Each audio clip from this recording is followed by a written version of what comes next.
Excellencies, distinguished guests, ladies and gentlemen, good evening to all of you. I've been following the very interesting and intense and meaningful discussions you've been having at this year's Pravasi, Bharatiya, Divas, held here in Singapore over the past 2 days. This conference reflects the growth in the Pravasi, Bharatiya, Divas since it was first held in 2003.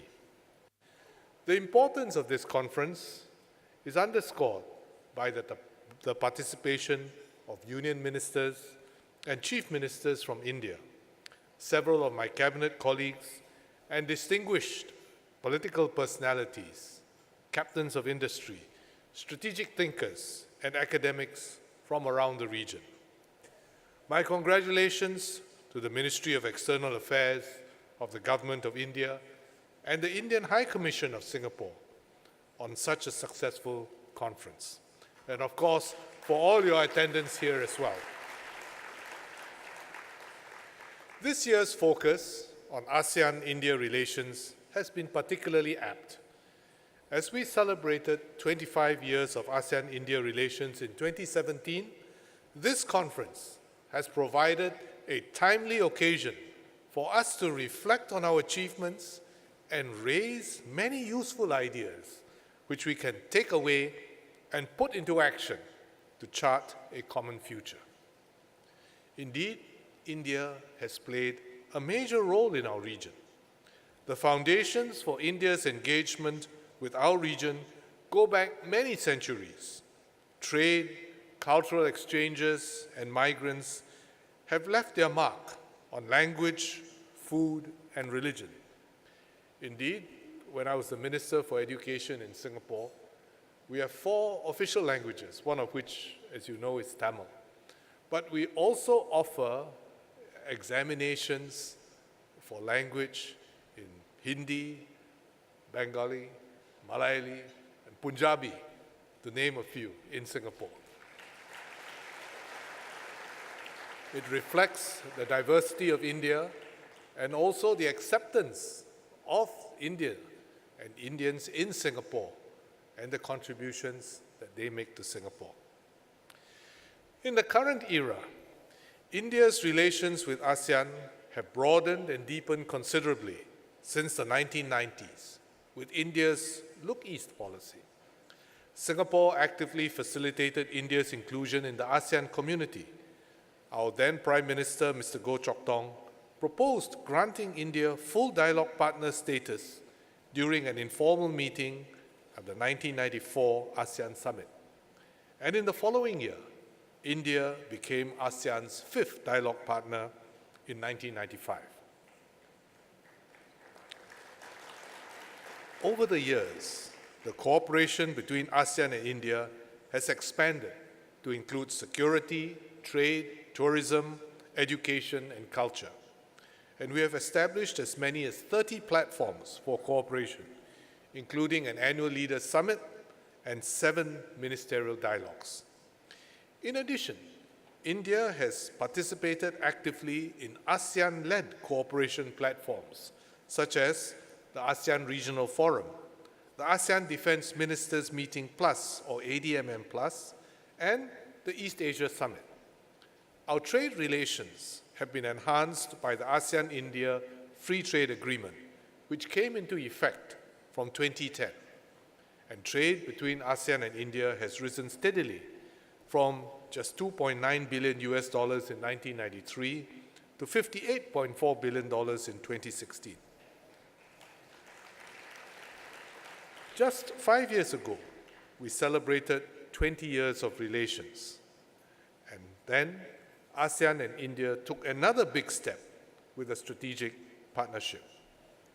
Under the able stewardship of Minister Swaraj, India's Ministry of External Affairs has been active in reinvigorating relations with ASEAN. In particular, India and ASEAN have worked hard in the past years on many activities to commemorate 25 years of relations. Both sides will participate in a leaders-level ASEAN-India Commemorative Summit later this month. India, which is located strategically, along important sea lanes from the Indian Ocean to the Pacific is integral to the security of our region. ASEAN and India share a common interest to keep these vital conduits of trade and economic exchange open.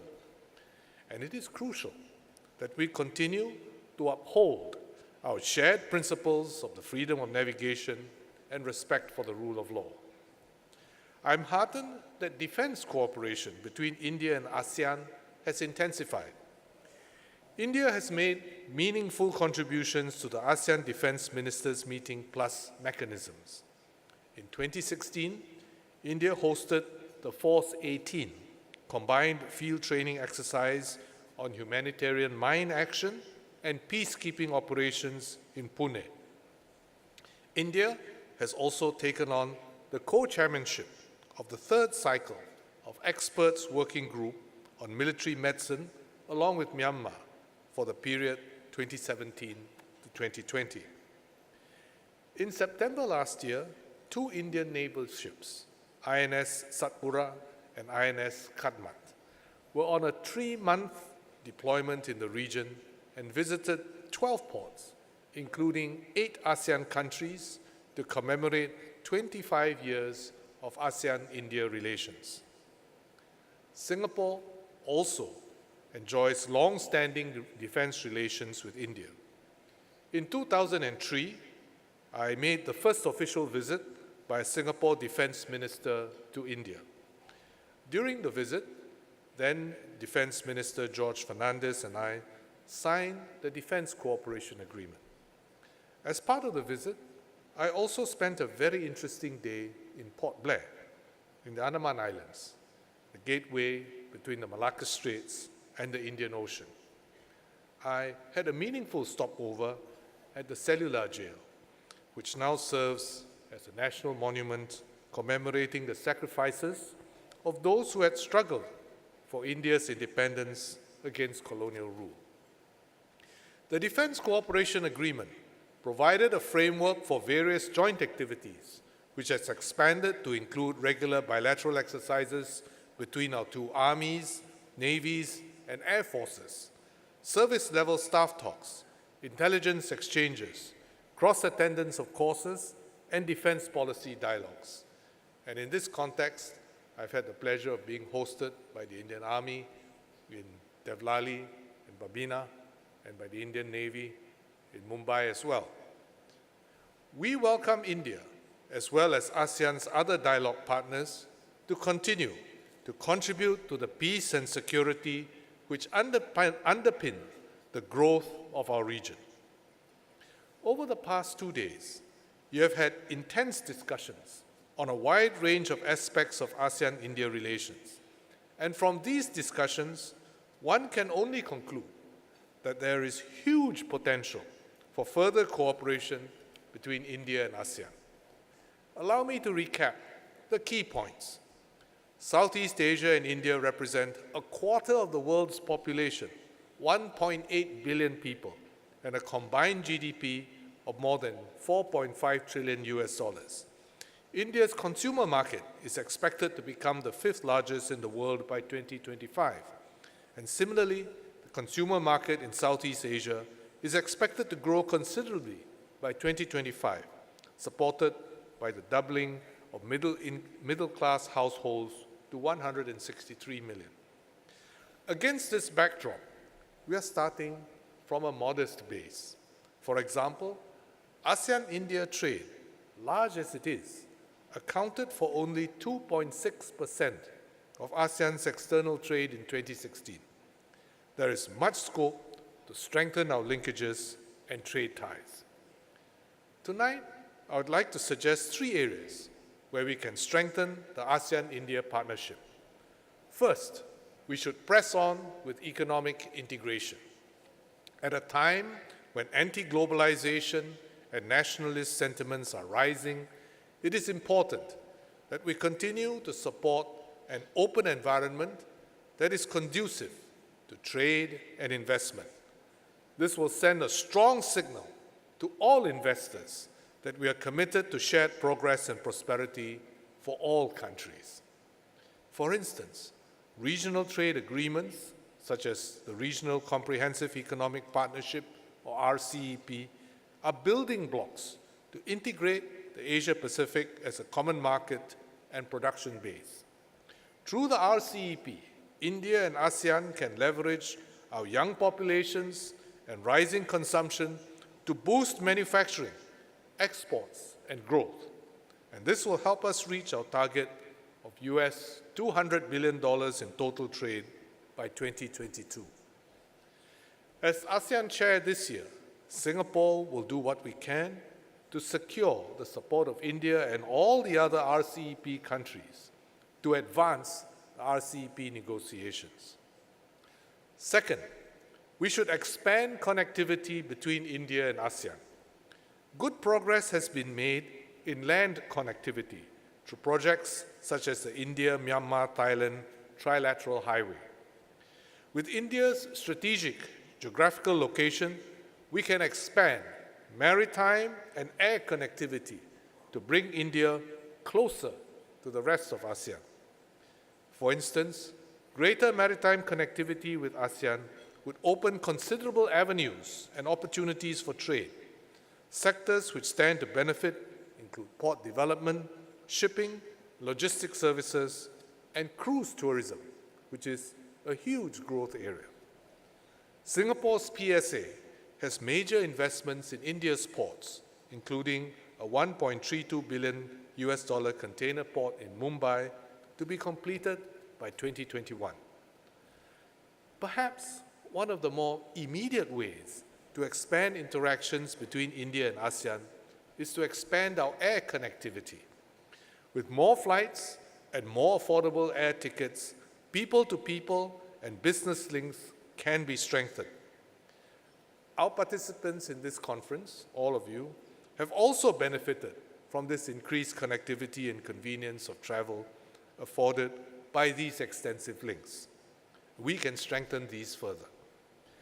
These are the highways of the sky that can increase two-way flows of visitors, business people, and trade in high-value goods carried by air freight. India has many airports ready and available to connect to many more points in ASEAN. The key to unlocking this potential is to further liberalize air services, as Singapore has done. We welcomed 60 million passengers to Changi Airport last year. For a start, India could pilot one or two key metropolises to have open skies to cities in ASEAN, and then assess the benefits of this liberalization to the economy before extending it to other cities. I think it's worth trying. Third, as the sessions of this year's conference have shown, India and ASEAN can cooperate in digital technologies. Southeast Asia and India are fast-changing markets with a healthy appetite for innovative solutions. In fact, we have seen quite remarkable progress in e-commerce and fintech, and the rapid adoption of digital technologies in these fields. It is thus no surprise that market leaders such as Amazon, Alibaba, and many others are planning to make significant investments in India and ASEAN. Whether it is public initiatives such as Aadhaar, India's National Digital Identification System, and UPI, the United Payments Interface, or private ventures such as Paytm, there are significant opportunities for these platforms to be harmonized with those in our region, and these will create the cyber highways and e-commerce and e-services depend on. These initiatives will also fit in well with the aim to develop smart cities in an ASEAN Smart City Network and the smart city networks in India to drive regional smart cities development.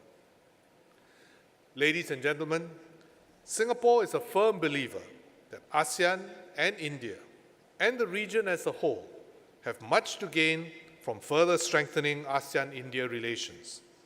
Singapore has played a key role in catalyzing India's engagement with ASEAN in the past 25 years, and we are uniquely positioned to facilitate even closer ASEAN-India relations. As a civil aviation, trading, and financial hub, we are a good base for Indian companies to work from in order to expand to Southeast Asia and beyond. Many multinational companies from many countries have their regional and global headquarters in Singapore.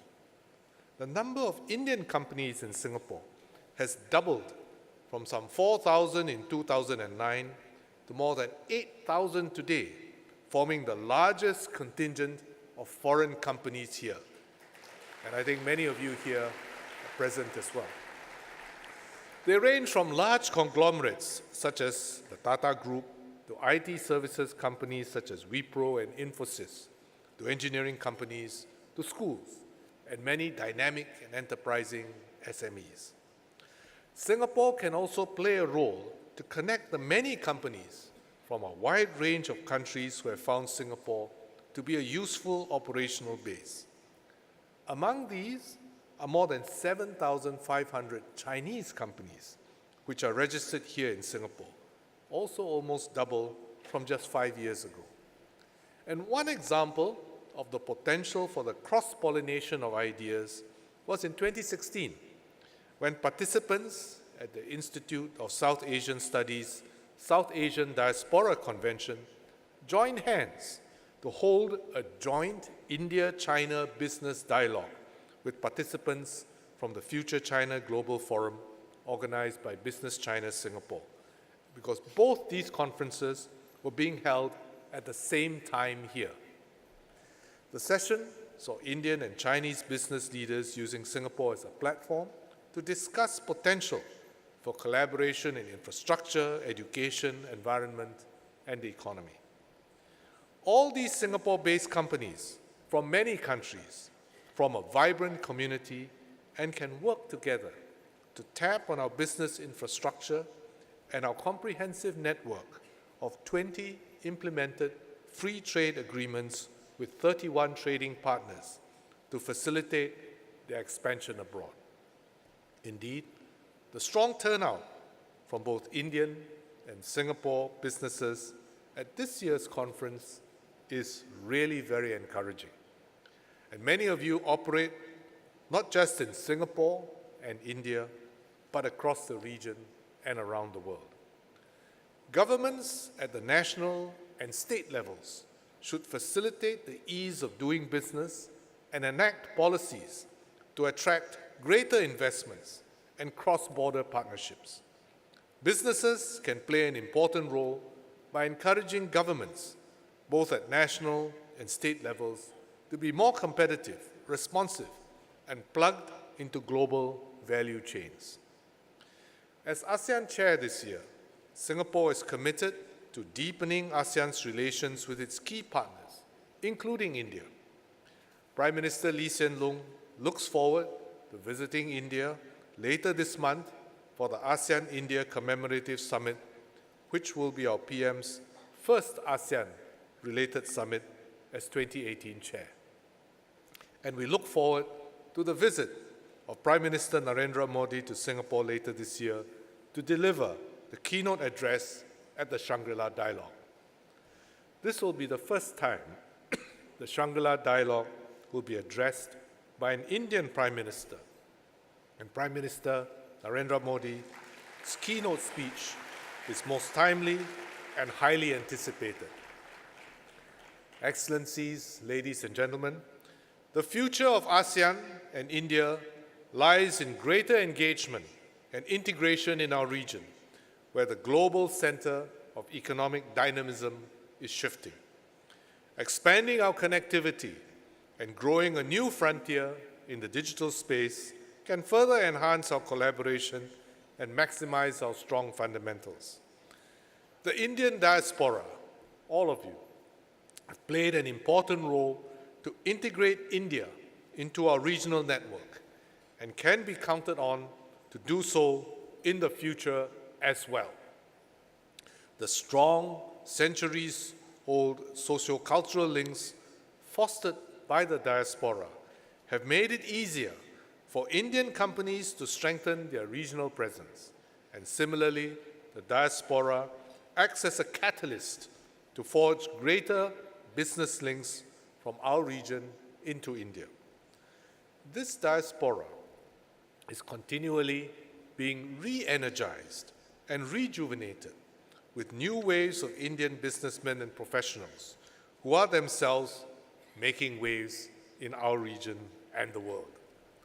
I hope that from this conference, our participants will take away with you fond memories, lasting friendships from Singapore, and great partnerships, as well as many good ideas to bring India and ASEAN closer together.